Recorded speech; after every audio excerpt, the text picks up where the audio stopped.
Now in this video we will discuss different concentration units. Now we are interested in solution. So first we will discuss what is solution.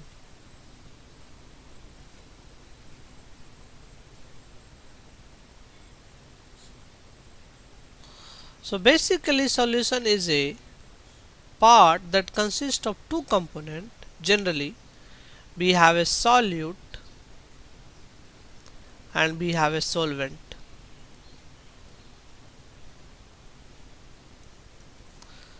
So solution, I can write solution is equals to solute plus solvent. Generally we call solute the species that is less in amount,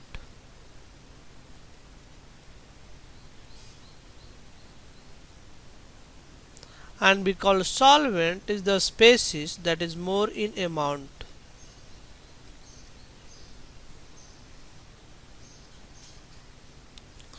For example, let us say I make a solution. I have 1 liter of water and if we add 50, so this solution has 1 liter of water, and if we add 50 gram of NaCl in this vessel, so 50 gram of NaCl, so finally I have a solution of NaCl. So in this case water is the solvent because this is more in amount. Water is the solvent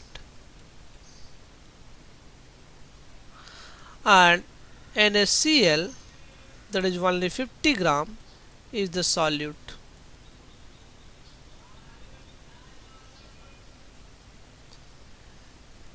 Generally looks like when we say solute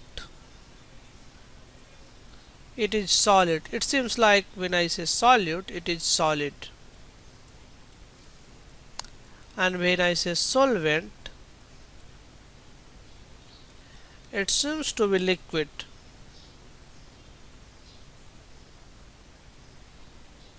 But this is not correct. We can have a solution solid plus solid, solid plus liquid, solid plus gas. So solution we can have, so there are many possible solutions. So we can have solid plus solid solution. Something like alloy.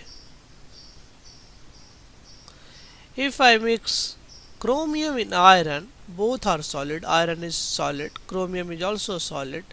So this alloy is basically example of solid plus solid solution. We can have gas plus gas solution. So there are many possibilities. We can have gas plus gas solution. Something like if I dissolve CO2 plus O2, this is again a solution. This is example of gas plus gas solution. We can have liquid plus liquid solution. Something like if I mix water and ethyl alcohol, that is C2H5OH. So this is the example of liquid plus liquid solution. Now you can understand there are 6 more possibilities. So we can write all the possibility here. We can have solid plus solid,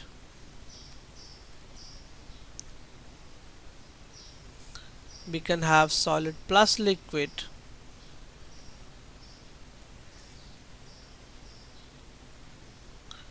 we can have solid plus gas,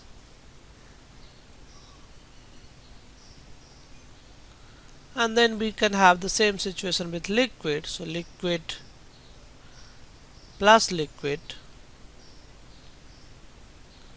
you can have liquid plus solid,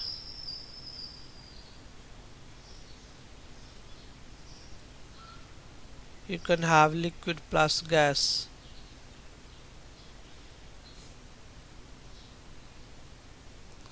Similarly, you can have situation with gases also. So you can have gas plus gas.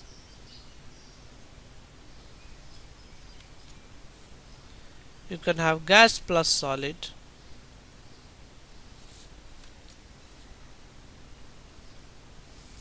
You can have gas plus liquid.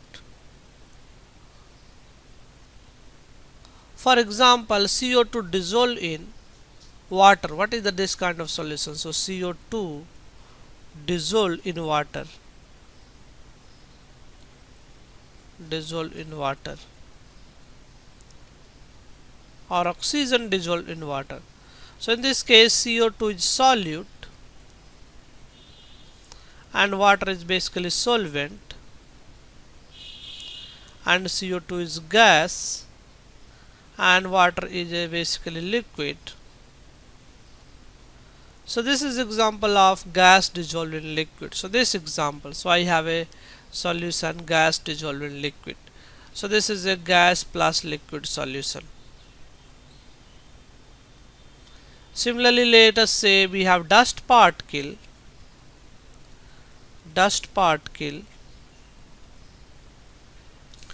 dissolved in air, and this is example of dust is solute in this case because this is lesser in quantity, and air is solvent because this is more in quantity. Now solute is solid, so dust particle is solid and air is basically gas. So this is a solid plus gas solution. So similarly we have 9 possibilities. So here we have 9 possibility. So 9 type of solutions are in general possible. So we said solution is a thing that contains solute plus solvent. So solution is a thing that contains solute plus solvent. Now the problem is how much solute. So if I have a solution, this can contains less amount of solute or this can contain more amount of solute. So I can have less amount of solute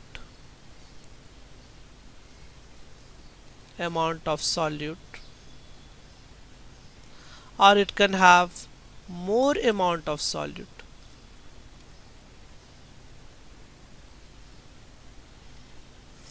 So my solution can have either less amount of solute or it can have more amount of solute. So we define, let us say if I have more amount of solute, we call this as a concentrated solution. And if it contains less amount of solute, this is a relative term, we call this as a dilute solution. So now we have two terms, one is called concentrated solution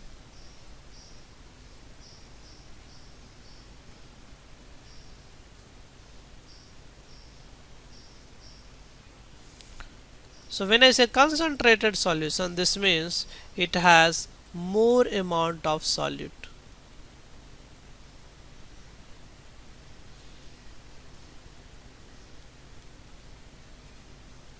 And when I say dilute solution,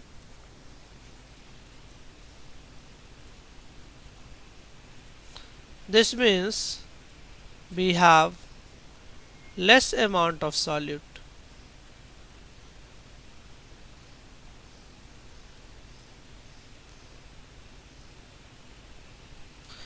We can always make a concentrated solution to dilute solution. How can we make a concentrated solution to dilute solution? So this can always be done. A concentrated solution can always be converted into dilute solution.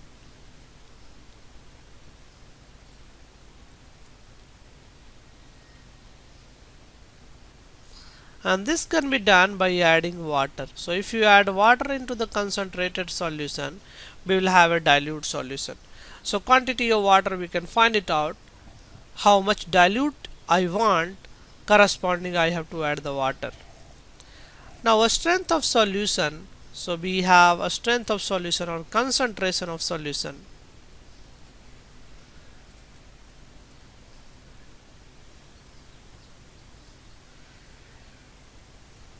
or this is concentration of solution.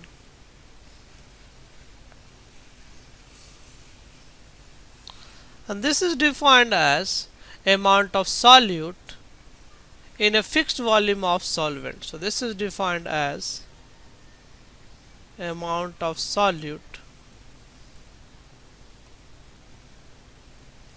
in a given volume of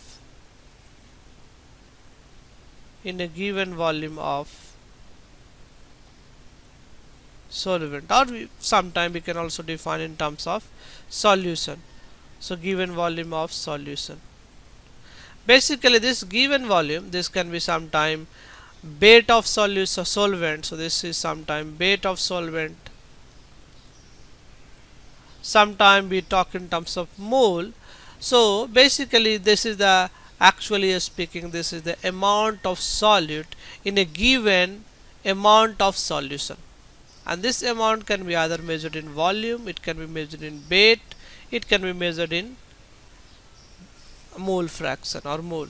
So amount of solute in a given amount of solution. So it is better to say given amount of solution. So when I say amount, this means weight, it can be volume, or it can be mole. Now a strength of solution can be measured in many units.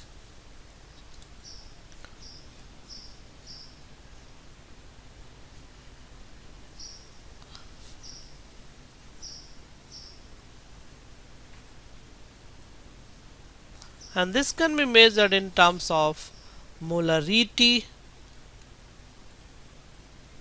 it can be measured in terms of molality,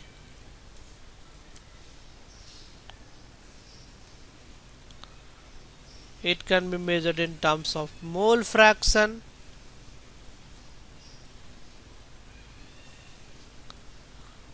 or it can also be measured in terms of percentage, or it can be measured in terms of normality.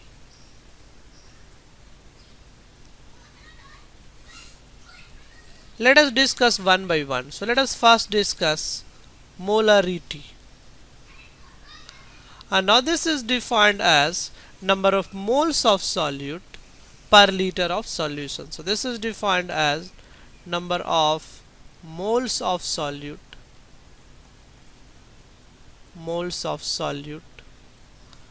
per liter of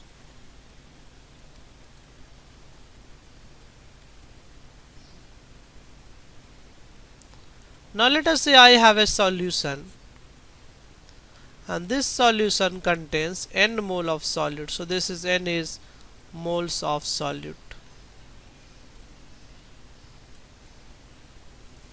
and my solution also contains V, that is given in liter, that is volume of solution.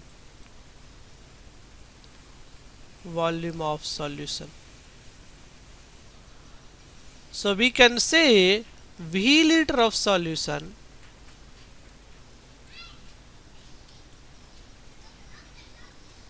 contains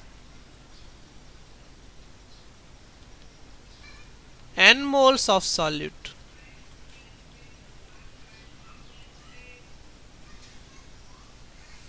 This means 1 liter of solution will contain n by V moles of solute.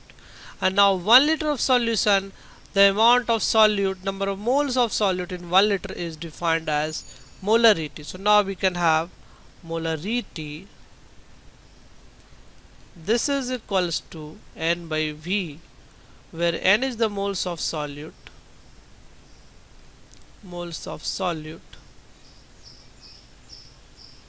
and divided by volume of solution in liter.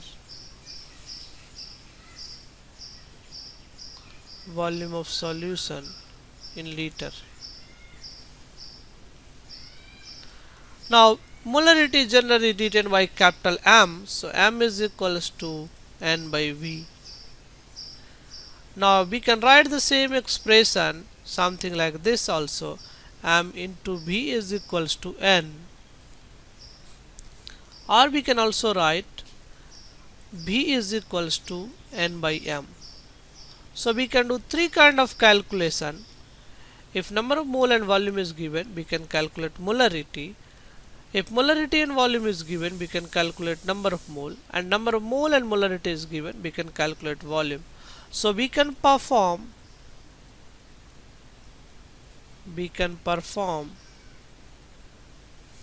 three kind of calculation.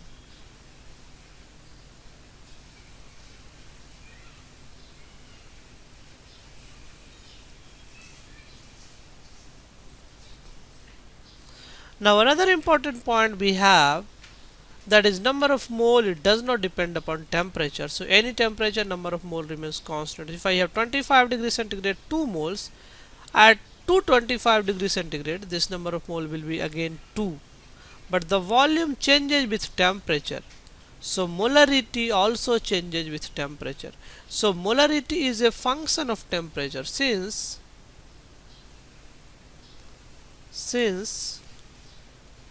volume changes with temperature,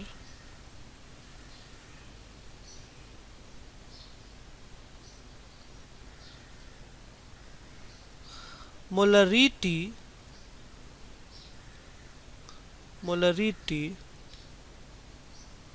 also changes with temperature.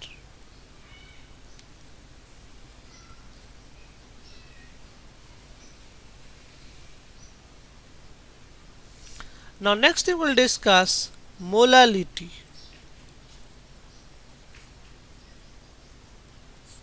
And now this is defined as number of moles of solute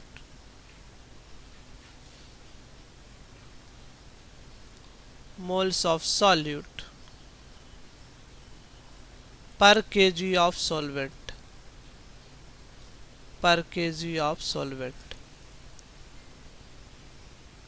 Let us say I have solution, and my solution contains W kg of solvent, and this contains N moles of solute.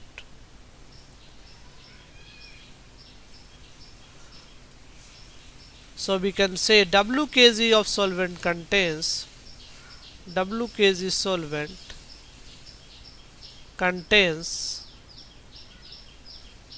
N moles of solute,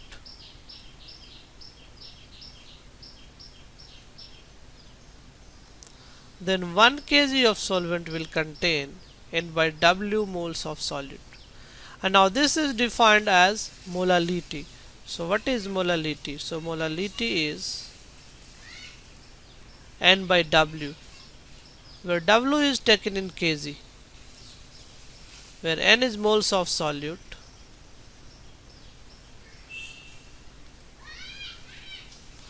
and this divided by W is weight of solvent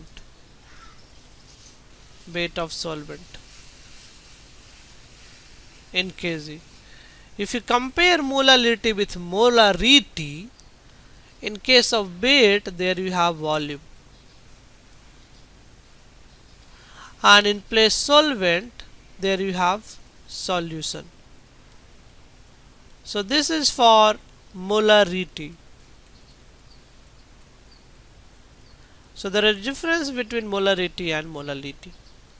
Now another important point, we can write generally molality is a small m. So this is N by W.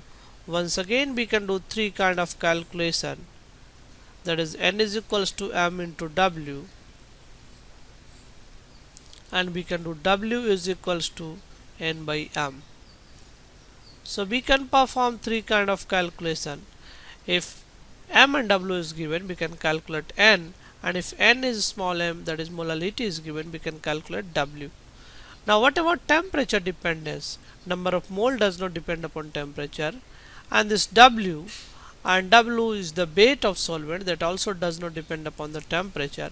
So molality is not a temperature dependent. Molality is independent from temperature. So if you have a molality of 0.2 m at 25 degrees centigrade, it will have the same molality at 225 degrees centigrade. So molality is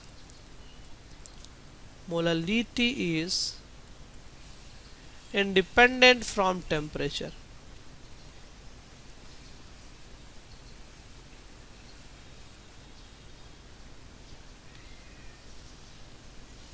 From temperature.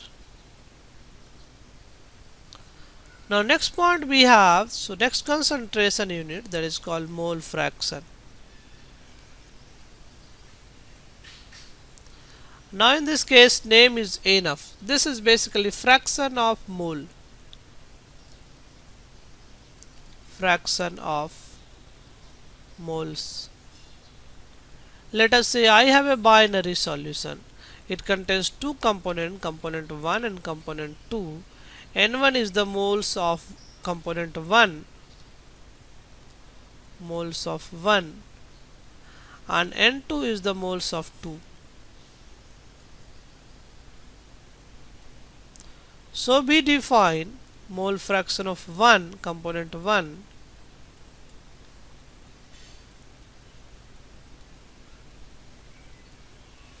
this is equals to moles of 1, component 1, divided by total mole. Now mole fraction is generally written by capital X and 1, so subscript 1 is written. Is mole of 1, that is N1, and total mole in the solution is N1 plus N2. Similarly, we can write mole fraction of 2, that is X2, this is equals to N2 divided by N1 plus N2. So this is mole fraction of 2.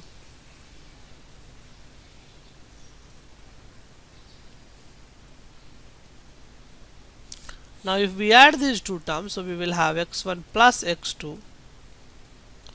This is equals to, if you take LCM and then add, this is equals to 1. This expression can also be written as x1 is equals to 1 minus x2. So this means if I know x2, we can always calculate x1. So this means in case of binary solution, mole fraction of one component is given, we can always calculate mole fraction of other component. So we can write here, in case of binary solution, in case of binary solution, if we know mole fraction of one component, if we know mole fraction of one component,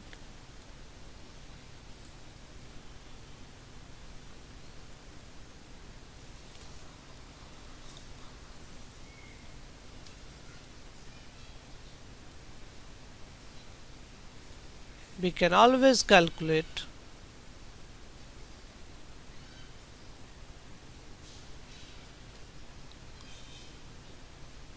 mole fraction of other component.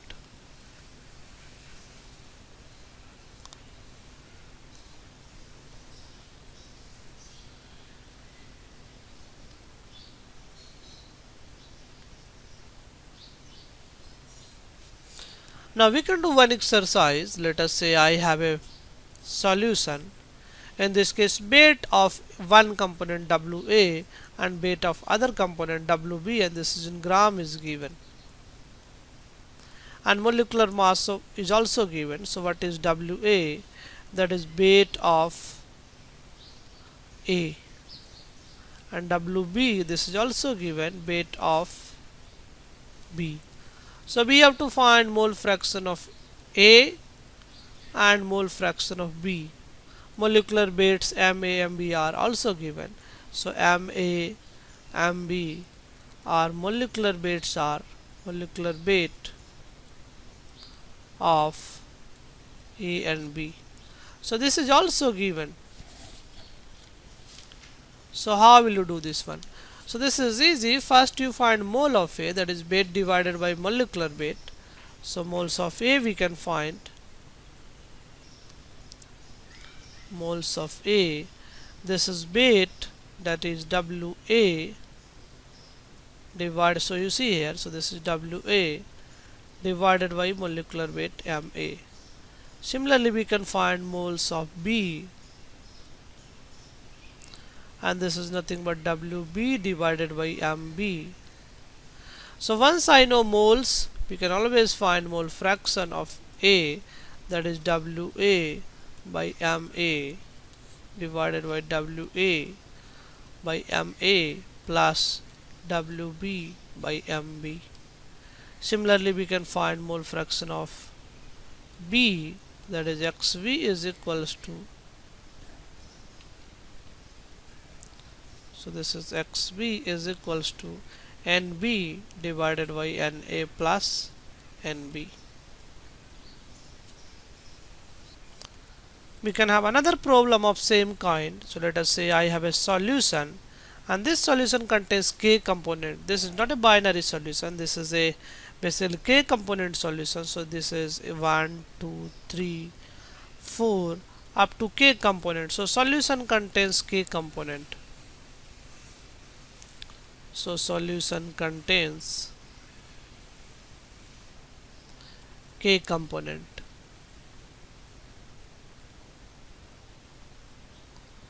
Now N1 is the moles of A1. Similarly, N2 is the moles of component 2, and N3 is the moles of component 3, and Nk, similarly Nk is the moles of, so we can have N3 N4 up to Nk moles of component K.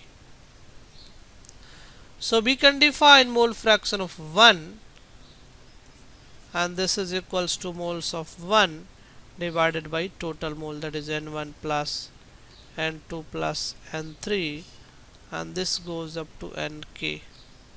Similarly, we can define mole fraction of 2, that is N2 divided by N1 plus N2 plus, so this goes up to Nk.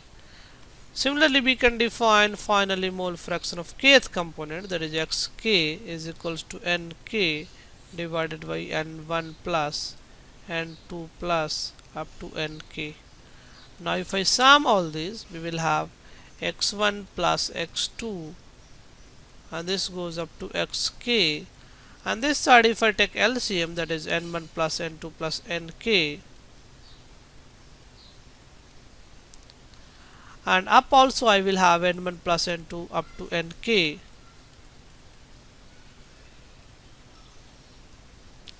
and this comes out to be 1. So if I have a k component solution, I can write X1 plus X2, and this goes up to Xk, this is equals to 1. So in case of k component solution, if I know molarity of mole fraction of one component, we cannot calculate mole fraction of any other component. But if I know mole fraction of k minus 1 component, that is all these mole fraction are known, then we can calculate mole fraction of kth component, because this is known, so it will go this side, so it's minus. So in case of k component solution, in case of k component solution,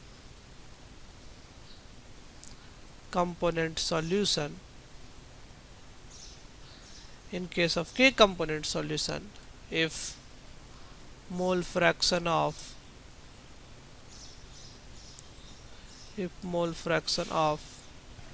k minus 1 component is known,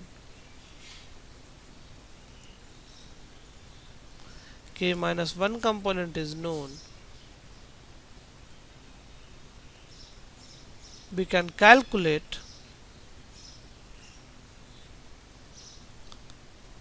mole fraction of kth component.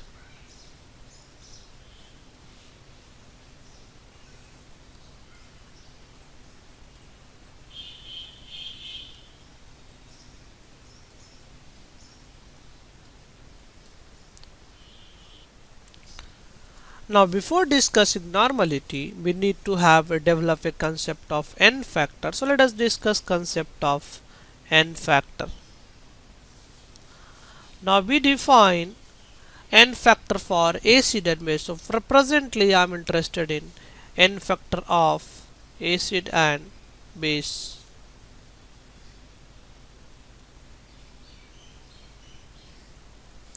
Let us say I have a reaction H2SO4, and this react with Na2CO3, and this gives you NaHSO4 plus NaHCO3. Now I have another reaction, H2SO4 plus Na2CO3, and this gives you Na2SO4 plus H2CO3. Now for elementary class, we define acid. What is acid?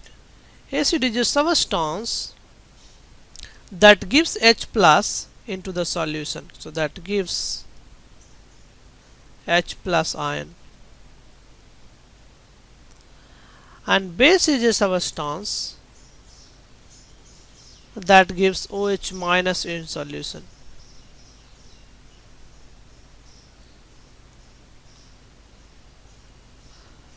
So if you see a acid base reaction, what happens? You have H plus and you have OH minus, and this forms H2O. So this is acid base reaction.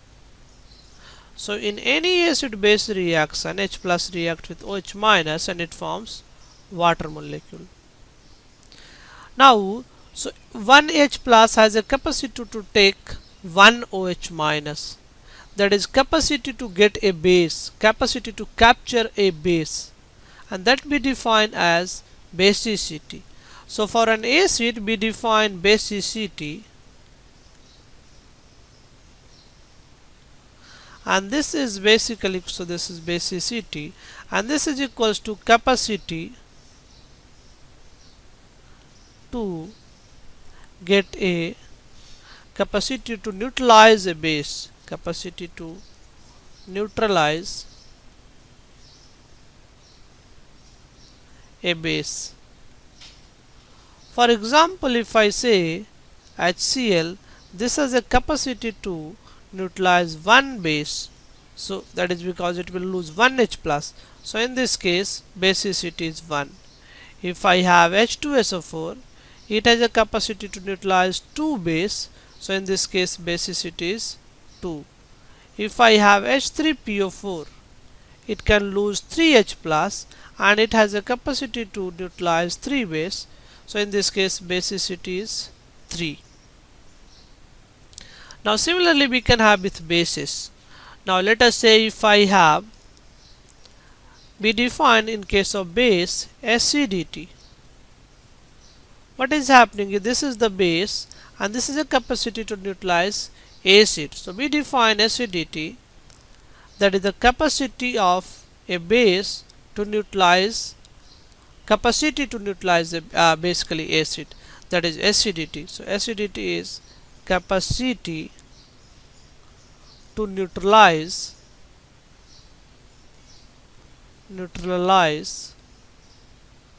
a acid. Like NaOH, it can lose one OH minus, it can neutralize one H plus, so acidity in this case is 1. Acidity is 1. Similarly, if I have calcium hydroxide, in this case acidity is 2.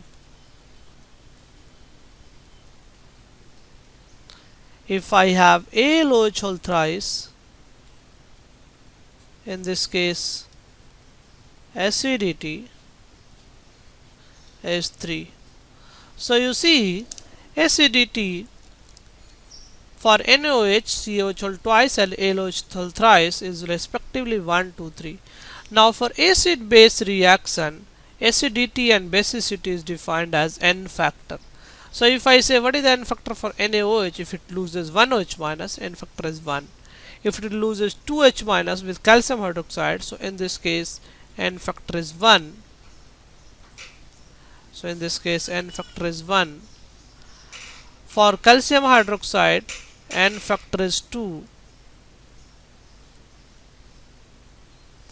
For aluminum hydroxide, n factor is 3. Similarly, we can see here Now I have HCl, n factor is 1, and H2SO4, n factor is 2, and H3PO4, n factor is, if it loses 3H plus, then only n factor is 3. So we define n factor for acid and base. So n factor for acid and base is defined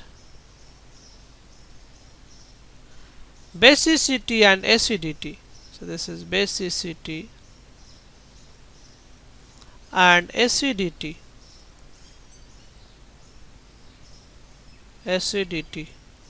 respectively.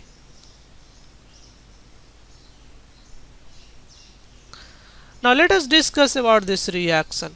If you see this reaction, now this side H2SO4, this has 2H plus, but now if I see this side SO4 2 minus has only 1H plus. This means H2SO4 has lost 1H plus. So basicity of H2SO4 is 1 because it has lost only 1H plus. So basicity of H2SO4 is 1. So n factor for H2SO4 is again 1. But now if you see this reaction H2SO4, H2SO4, SO4 minus has 2 hydrogen, here it has no hydrogen, this means this has lost 2 hydrogen. So basicity is 2 as well as n factor of H2SO4 is 2. So in this case n factor for H2SO4 is 2. Now let us discuss about Na2CO3. Which is this? Is either acid, base or salt. Now if you see Na2CO3, CO3 minus this side, CO3 2 minus does not have any H plus, but this side CO3 2 minus has 1 H plus. So basically it has taken 1 H plus. So capacity to get 1 H plus, that is this is acting as a base. So capacity to get H plus or neutralize H plus is called base. So this is taking 1 H plus, so this is acting as a base. Now this is taking only 1 H plus, so n factor is again 1. So Na2CO3 in this reaction has n factor is equals to 1. But now if you see this reaction, CO3 2 minus does not have any hydrogen, but this side this has 2 hydrogen, this means this has taken 2 hydrogen. So n factor for Na2CO3, this is basically equals to 2 in this reaction. So you see important point, in this case H2SO4 has n factor 1, but in this case H2SO4 has n factor 2. This means n factor is n factor depends upon reaction to reaction. So n factor not a constant thing, n factor depends upon reaction. It is not always constant. It is not always constant. Now next we define equivalent weight.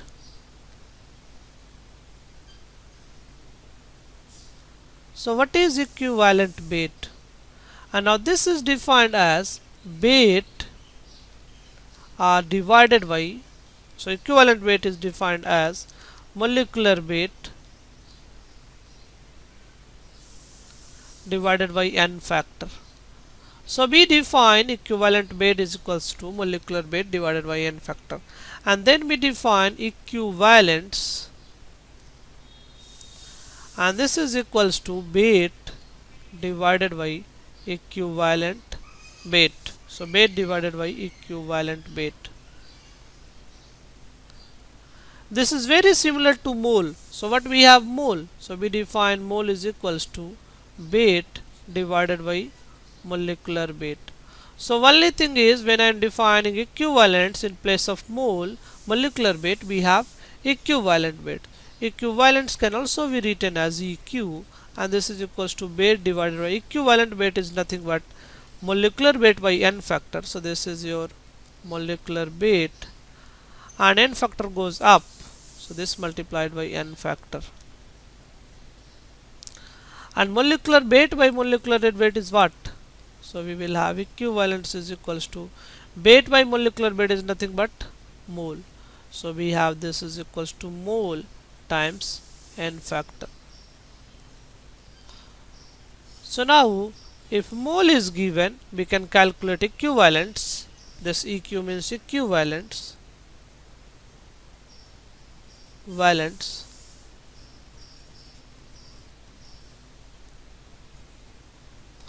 So if mole is given, we can calculate equivalence using n factor, and reverse is also true. If equivalence is given, n factor is given, we can calculate mole. Now we can define normality. And normality is defined as number of moles of solute. Number of moles of solute. No, this is not number of moles. This is number of equivalents. Number of equivalents of solute per liter of solution. So normality is basically nothing but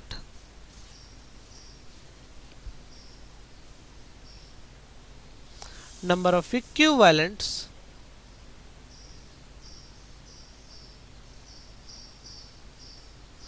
divided by volume, and this volume has to be in liter. Normality is generally written as capital N, and this is number of equivalents divided by volume in liter.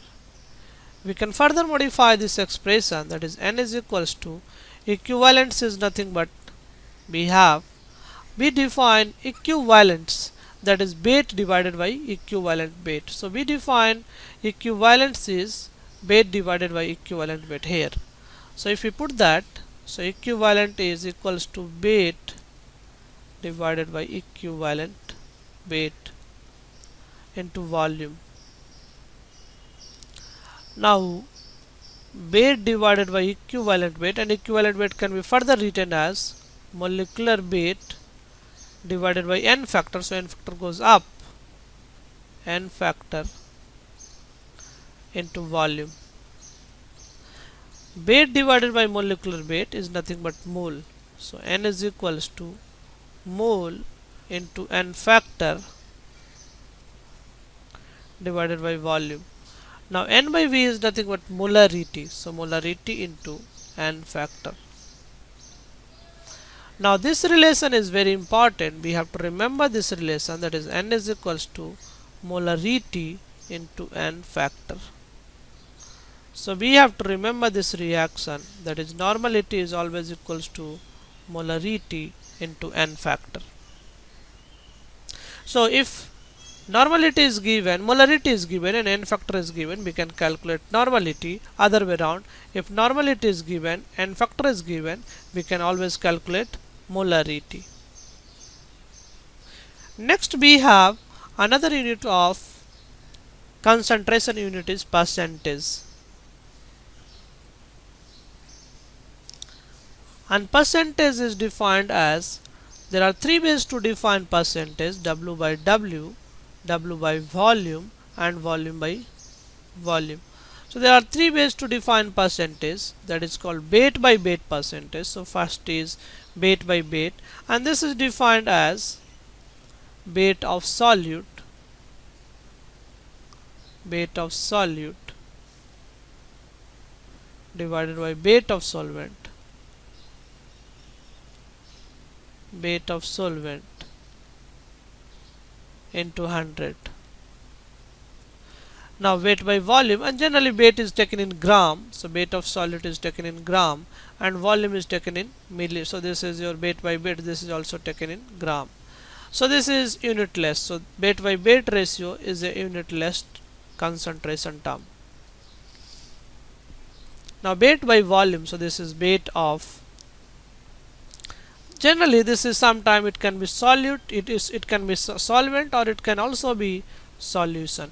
So in question, if nothing is written, we will assume this is weight by weight weight of solute divided by weight of solution. If it is written this is weight of solvent, in that case we have to consider solvent. So if nothing is written, we have to consider this is weight of solution. Weight by volume, so this is weight of solute divided by volume of solution. Volume of, generally in all percentage, in the denominator we have solution. So in denominator we have solution. So every place we have solution. So volume of solution. Generally weight is taken in gram and the volume of solution is taken in ml. So unit will be gram per ml. Now volume by volume, this is volume of solute divided by volume of solution. This is generally possible if I have liquid solution. These two are possible or used for solid solution. This is solid liquid solution. Now this is volume of solute,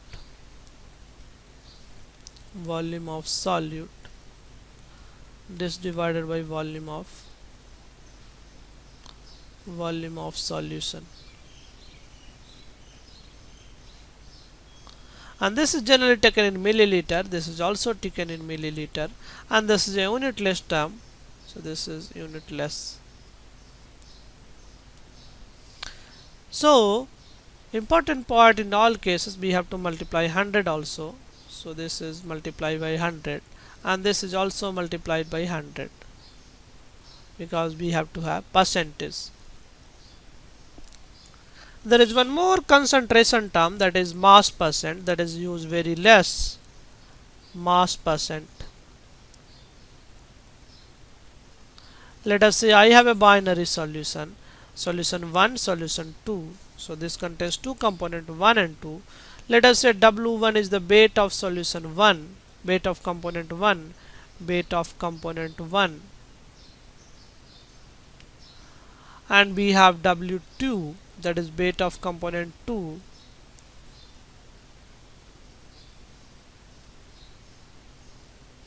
So we define mass fraction of 1, mass fraction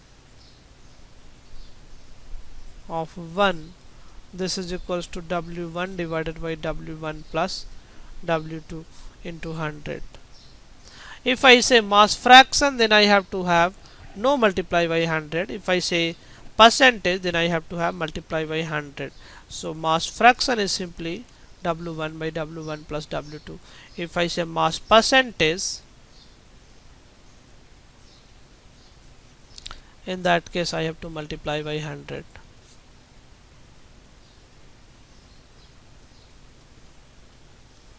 Similarly, I can have mass fraction of 2.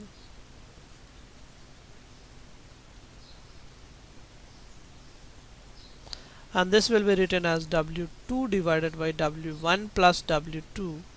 And if I say percentage of 2, mass percentage of 2,